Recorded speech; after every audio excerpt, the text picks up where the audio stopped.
Bom dia, pessoal. Bom dia para quem é de dia, boa tarde para quem é de tarde, boa noite para quem está de noite. Vamos então começando aqui mais um bloco das nossas aulas de geografia. E eu vou explicar um pouco para vocês do texto que eu passei em PDF, que é o capítulo 10, que fala um pouco sobre o espaço agrário brasileiro. E vou explicar as questões também, uma por uma, de como vocês vão respondê-las, ok?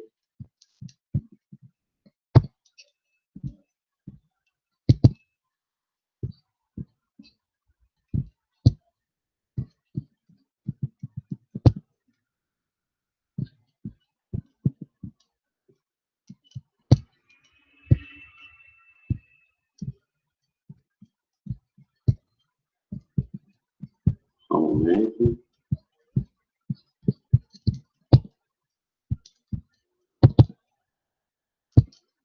Então, pessoal, olha aqui. O capítulo 10 é o livro de vocês, né? Acredito que esse ano quase ninguém deve ter recebido o livro, mas é o mesmo livro usado nas unidades anteriores, do ano passado, e talvez vocês usem também o ano que vem. Livro de Geografia Contato. A gente começa o capítulo aqui, pessoal. Gostaria que vocês lessem todo o capítulo, tá? Vocês vão demorar para ler aí de 10 a 15 minutos, no máximo. Se concentre, é importante ter qualidade na leitura, né? Então, concentre-se bastante quando vocês estiverem lendo o capítulo, para que vocês possam ler uma, duas vezes só. E às vezes que a gente está lendo, se a gente estiver com a cabeça muito agitada, com muitas coisas ao mesmo tempo pensando, a leitura não adianta nada, né? Você está lendo, lendo, lendo, e aí você para. Fala, o que eu estou lendo mesmo, né? E tem que voltar tudo de novo, né? E muitas vezes o texto é super simples e você tem dificuldade de entender porque faltou um pouco de concentração, né? Então vamos ter foco, concentração, para vocês lerem aí uma, duas vezes o capítulo e absorver quase tudo. Então vamos lá. Agropecuária no Brasil. Opa.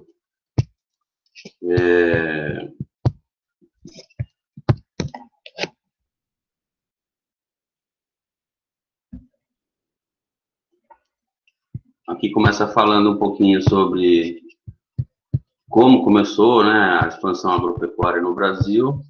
Então, começou logo, lá com os portugueses, né, logo depois da exploração do pau-brasil, eles começaram com as grandes plantations, né, as grandes plantações de cana-de-açúcar no Nordeste, né, foi para lá que o Brasil começou a se interiorizar, começou a cultivar alguma coisa. Então, começou no Nordeste, lembrando que naquela época a capital do Brasil era Salvador, então tudo partia de lá. Pernambuco também era uma cidade, um município muito importante naquela época.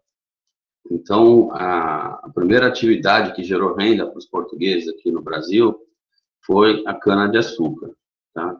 Inclusive, né, isso aqui é um adendo, não tem aqui no livro, né, o Brasil foi invadido no Nordeste, tanto por franceses, mas acima de tudo pelos holandeses. Os holandeses ficaram quase 70 anos dominando o Nordeste brasileiro e eles invadiram atrás do quê? Do mercado de açúcar, mercado da cana-de-açúcar, para vocês terem uma noção como era importante o comércio de açúcar no mundo, e foi por isso que foi a primeira coisa que os portugueses começaram a plantar aqui no Brasil, no Nordeste, né? Isso no século XVII, XVIII, e futuramente, né, conforme foram ocupando o espaço brasileiro, ainda na parte Nordeste, começou a criação de bovinos, né, a criação, a pecuária, foi se expandindo também. E já no século XVII, XVIII, XIX, o potencial agrícola do Brasil mudou do Nordeste para o Sudeste, principalmente no estado de São Paulo, e trocou a cultura da cana-de-açúcar pela cultura do café. Se o estado de São Paulo é tão rico hoje, tão desenvolvido, foi porque no seu histórico, essa ocupação do café proporcionou isso ao estado. tá? Então, primeiramente, cana-de-açúcar no Nordeste, um pouco de pecuária, depois, né, café no Sudeste e São Paulo, tá? Lembra bastante disso, que é importante, não só para as aulas de geografia, como de história, como para o seu próprio conhecimento geral. Então, vamos descendo aqui.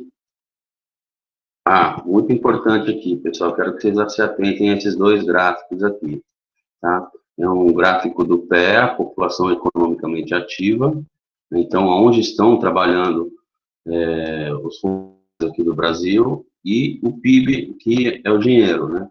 Onde, quem está ganhando mais, qual setor está ganhando mais no Brasil, tá? Então, vamos começar aqui pelo PEA, pela População Economicamente Ativa do Brasil. Nós temos três setores, tá, pessoal? A gente tem o setor de comércio e serviços, né? Todo mundo que é prestador de serviços, todo mundo que é prestador de comércio, recebe um salário, movimenta um dinheiro. Então, o setor de comércio é relativo, como professor, né? Apesar de funcionário público, né? Eu faço parte do comércio e serviços. Os lojistas todos, né? Fazem parte dos comércios e serviços, né? Aí a gente tem também o setor de indústria, né? Aqui no Ponte Lacerda a gente tem frigorífico, pode ser considerado indústria, né? Tem, acho que são dois frigoríficos, né? E tem a mineradora. E depois a gente tem o setor agropecuário, que aí envolve as fazendas. Então reparem, pessoal, esse gráfico acima, ele é de 2014, eu acabei de conferir de 2018 2019, praticamente não muda, tá? Então, a maior parte dos brasileiros, 62% dos brasileiros, eles estão empregados, pessoal, no setor de comércio, né? No setor de serviços. Claro que isso a gente está falando aí das áreas urbanas, né, pessoal? Então, as áreas urbanas onde concentra a maior parte da população, e essa população está trabalhando em comércio, tá? E, em segundo lugar, o que concentra a maior população economicamente ativa do Brasil é a indústria, né? A indústria, 20%, 22% dos trabalhadores do Brasil, né, trabalham em fábricas, em indústria, né? Esse número já foi muito maior, né, décadas, séculos atrás. E o terceiro setor, né, que é o que menos emprega, apenas 16%, que é o setor da agropecuária, tá? Isso no Brasil como um todo. Agora vamos para o gráfico de baixo, que é o gráfico do PIB, o gráfico do dinheiro, né? Então é aqui que a gente sabe por onde o dinheiro no nosso país está circulando mais. Então, comércios e serviços, né, ele empregava mais gente, e também, né, tem muito mais tem muito mais dinheiro circulando no comércio e serviços. Então, 71% do produto interno bruto do Brasil vem de serviços, vem de comércio, tá? Indústria, 23% do dinheiro vem da indústria. E a agropecuária, 6%, apenas 6%. Então, pessoal, vocês verem, às vezes, propagandas na televisão, em outdoor, né, que a agropecuária que sustenta o Brasil, a agropecuária, o Brasil vive em função da agropecuária. Se a gente pegar esses gráficos aqui, pegar esses números que são oficiais, a gente vê que não é nada disso, tá, pessoal? O que sustenta o Brasil, se vocês olharem bem, o setor de comércio, o setor de serviços, né, apoiados pela indústria e também pela pecuária, né? Mas o forte é o comércio e serviço, assim como todo país desenvolvido também tem o seu setor mais populoso, mais rico, o setor de comércio e serviços. Muito importante saber isso, principalmente para desconstruir que o agronegócio é o que sustenta o Brasil. Olha lá, só 6% da economia do Brasil. Vamos lá, que fala um pouquinho sobre as lavouras temporárias, sobre as lavouras permanentes. Eu quero que vocês leiam isso aí, embora seja algo bem fácil, né, pessoal? Temporário é algo que acaba, permanente é algo que fica, né? Não eternamente, mas fica mais tempo. Então, um exemplo fácil de lavoura temporária, né? Soja, milho, né? Porque vai cortar tudo, a própria cana-de-açúcar, né? Geralmente são os arbustos, né? Ou as ervas, as herbáceas. E as lavouras permanentes né, geralmente são as árvores, né, como, por exemplo, o cacau, a laranja, o pé de laranja, né, ela não é temporária, ela não dura um ano só. Você não planta um pé de laranja na estação da chuva e quando chega um ano, na próxima estação da chuva, você vai cortar o pé de laranja. Não, o pé vai continuar, a cultura ela é permanente. Você vai tirar as laranjas, mas, né, o pé de laranja vai continuar. Então, 92%, né, do que das lavouras brasileiras, elas são temporárias, né, e apenas 8% são permanentes. São dados interessantes.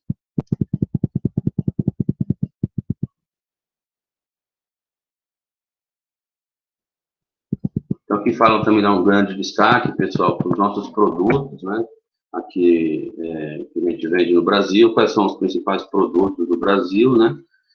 Hoje em dia temos a soja, o milho, o café, algodão, a cana-de-açúcar, a laranja, aves e principalmente, né, o gado bovino. E nos anos 70, né, começou nos anos 50, tá, pessoal? Com a construção de Brasília, os anos 60, aí a partir dos anos 70 houve uma grande migração do setor agropecuário para a região centro-oeste. Né? Coincidência ou não, né, a nossa cidade, né, se emancipou nessa época. Então, o centro-oeste, que era uma terra onde ninguém vivia, né, teve um grande incentivo do governo, principalmente gerado pelas novas tecnologias, né, que a gente chama aí de Revolução Verde, principalmente, né, a calagem, que é jogar cal nas terras do cerrado, para que ele pudesse, para que quebrar a acidez da terra e plantarem soja, plantarem pastagens. Então, a partir dos anos 50, 60 e 70 do século passado, a gente teve uma grande expansão aqui para o centro-oeste, impulsionando também um pouco ao sul da área da Amazônia, e a região mais desmatada, né? Onde costumam pegar fogo nessa época. A gente viu o Pantanal aí, a gente viu o sul da Amazônia, a gente viu o Cerrado todo ano, né, pegando fogo. Claro, esse fogo, né, um fogo criminoso, um fogo por motivos de renovação de pastagem, não é um fogo natural, não é um fogo de raio, já que nessa época ainda não começou a chover, né? Mas, enfim, a gente teve, então, nas décadas de 70 e 80, essa expansão da fronteira agrícola para o interior do Brasil, né? E os estados de Mato Grosso, Goiás, Tocantins, Rondônia, né?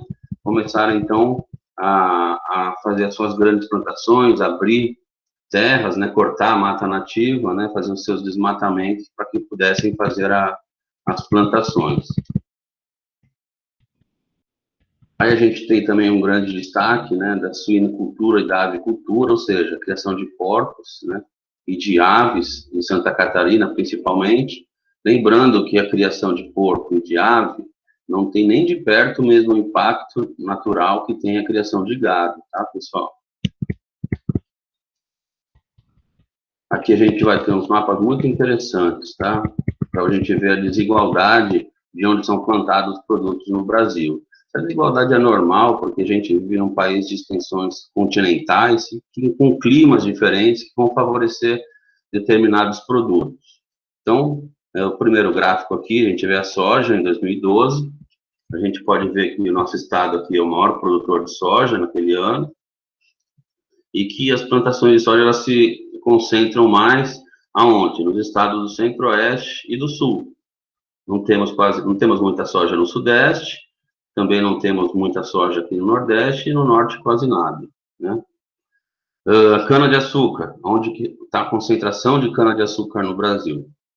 Se ela começou muito forte no Nordeste, quando o Brasil foi descoberto, hoje em dia São Paulo já é o maior produtor de cana-de-açúcar, tá? Então, a gente tem no Nordeste um pouco, só que a concentração maior, olha ali, estados do Sudeste, um pouco do Centro-Oeste, e no Sul só o Paraná.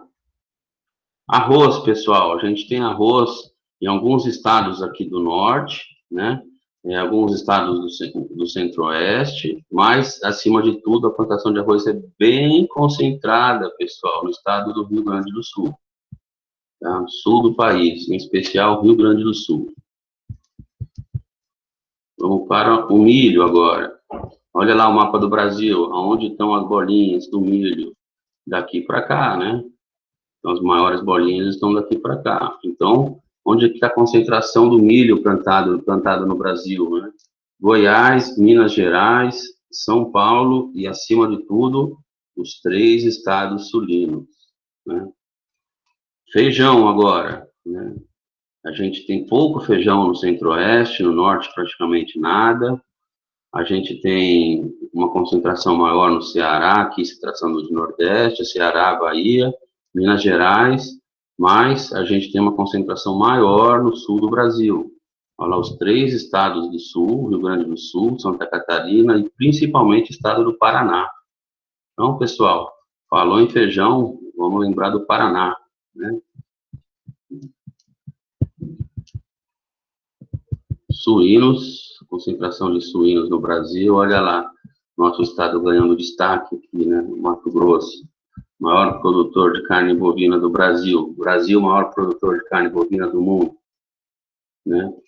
Então, pessoal, se vocês sabiam, pessoal, que em Pontes e Lacerda a relação de habitantes por cabeça de gado é de 16 para 1? Eu fiz essas contas do ano passado e para cada habitante de Pontes e Lacerda existem 16 cabeças de gado na área rural. Então, Mato Grosso, com destaque, Goiás, Mato Grosso do Sul, reparem, o centro do Brasil, né, pessoal? Temos aqui o Pará na região norte, Minas na região sudeste, um pouco na região sul, mas o destaque vai mesmo para o centro-oeste, né? Suínos e as aves, a gente já tinha falado bastante ali do sul, né? Então, Santa Catarina, Paraná também bastante plantação não, né? Criação de aves, e o Rio Grande do Sul são os estados que mais se destacam aqui nesse setor pecuário. Então, aqui a gente vai vendo outro gráfico aqui falando do tipo de agricultura, né? Então, se é uma pequena agricultura de subsistência, ou se é uma agricultura comercial, se é uma pecuária primitiva, se é um extrativismo vegetal. Lembrando que, pessoal, o Brasil, desde a sua colonização pelos portugueses, sempre se caracterizou por grandes extensões de terra nas mãos de pouca gente. Então, uma grande desigualdade social também no campo. Então, se a gente vê nas grandes cidades uma pessoa morando numa mansão gigantesca e, às vezes, até no mesmo bairro, uma outra pessoa morando num cômodo muito apertado, numa favela, dividindo com várias outras pessoas, a gente vê uma desigualdade gritante na cidade, a gente também vê uma desigualdade gritante no campo. Enquanto tem fazendeiros que moram na sede da fazenda, ou nem moram nessa sede da fazenda, tem várias fazendas, arrecadam milhões e milhões de reais por mês, a gente tem os funcionários que muitas vezes mal ganham o salário mínimo e muitas vezes também estão sujeitados, inclusive, a trabalhos de semi-escravidão. Então, a gente tem uma grande desigualdade social também no campo, no Brasil, não só na cidade. Então, aqui a gente vai falar um pouquinho sobre a modernização do campo, né, como começou a se modernizar, a mecanização, 2 correntes aqui sobre a modernização do campo. Depois vocês vão fazer uma leitura aqui, porque tem uma questão que fala sobre as 2 correntes.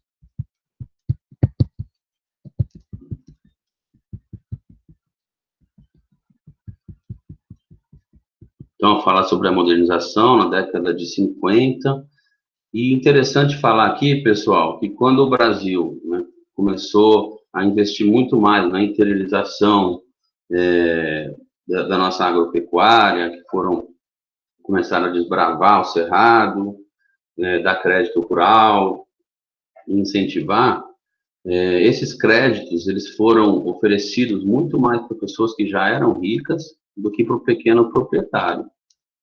Tá? Então, isso só aumentou as grandes desigualdades sociais que já existiam, né, a partir lá de 1950.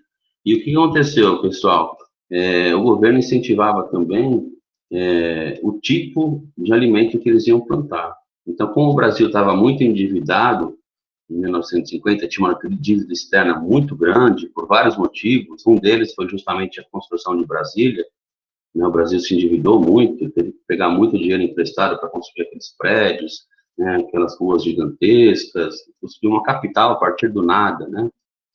E por outros motivos também de má gestão, o Brasil estava muito endividado, tinha uma dívida externa muito grande. Então, na hora de investir na expansão de terras, aqui na hora que foram desmatando o cerrado, né, e eles te dando crédito para isso, né, crédito no banco, davam dinheiro para fazer isso, né, empréstimos bem bons, eles falavam, ó, você vai plantar, só que você não vai plantar qualquer coisa, você vai plantar commodity. O que é commodity, pessoal? É uma coisa que tem venda fácil no mercado externo, né, uma venda para exportação, como o café, a laranja, a soja e o milho. A gente pode fazer uma analogia de commodity com matéria-prima que é vendida para o mercado externo. E o pior de tudo, quem taxa o preço de uma commodity não é o vendedor. Então, se eu tiver, por exemplo, uma safra muito boa de soja, quem vai taxar o preço da minha soja não sou eu, é a Bolsa de Valores. Então, o meu produto ainda foge do meu controle, o preço.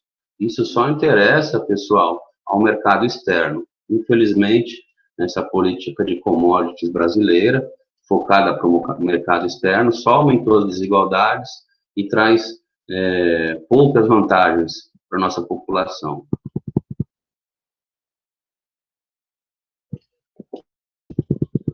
Então, aqui a gente fala também da chegada das grandes máquinas, dos tratores, né, da mecanização do campo, que inclusive empurrou muita gente que trabalhava, né, mão de obra do campo, passou aí para cidades. Então, onde trabalhavam 30 pessoas, compraram, por exemplo, um trator e passou a trabalhar 2. Os outros 28 ficaram sem emprego e acabaram indo para cidades, né? E na cidade, sem instrução nenhuma, né, sem nenhum tipo de estudo, acabam, né, passando muita dificuldade, indo para a região periférica, muitos acabam, inclusive, na vida do crime, por falta de opção. Aqui também fala um pouquinho sobre o sistema de adquirir terra, sobre o arrendamento, sobre parcerias, roceiros, grileiros. Vai ter uma questão aqui que fala sobre isso, para vocês responderem. Aqui fala da modernização desigual. Então, quanto o estado de São Paulo, vocês podem ver aqui, é muito mais desenvolvido, né? Os outros estados, eles ainda não se modernizaram, não tem aquele tanto de produtos, principalmente em relação à mecanização em si, né? Tratores que fazem tudo maquinário para fazer agilizar o trabalho, né? O estado de São Paulo é muito mais avançado em relação aos outros, né? Podemos falar até em região centro-sul. Concentração de terras aqui no Brasil, como eu já falei, se vocês repararem nesse gráfico aqui, né, aqui o laranjinha, que é mais de 1 milhão de hectares. Então, essa parte laranja do gráfico, né, propriedades com mais de 1 milhão de hectares, os grandes produtores, eles ocupam 44% das terras do Brasil. E em quantos eles são? Quantas propriedades são? 1%. Olha aqui, ó.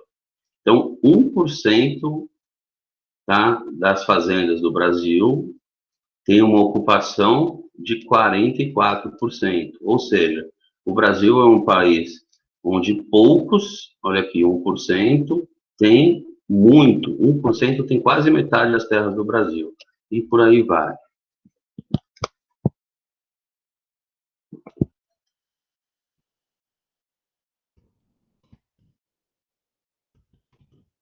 Aqui a gente tem a questão dos conflitos por terra no campo, né? Também quero que vocês leiam bem isso, que o país, o quinto maior país do mundo, cheio de terras produtivas, ainda tenha tanta falta de terra, né?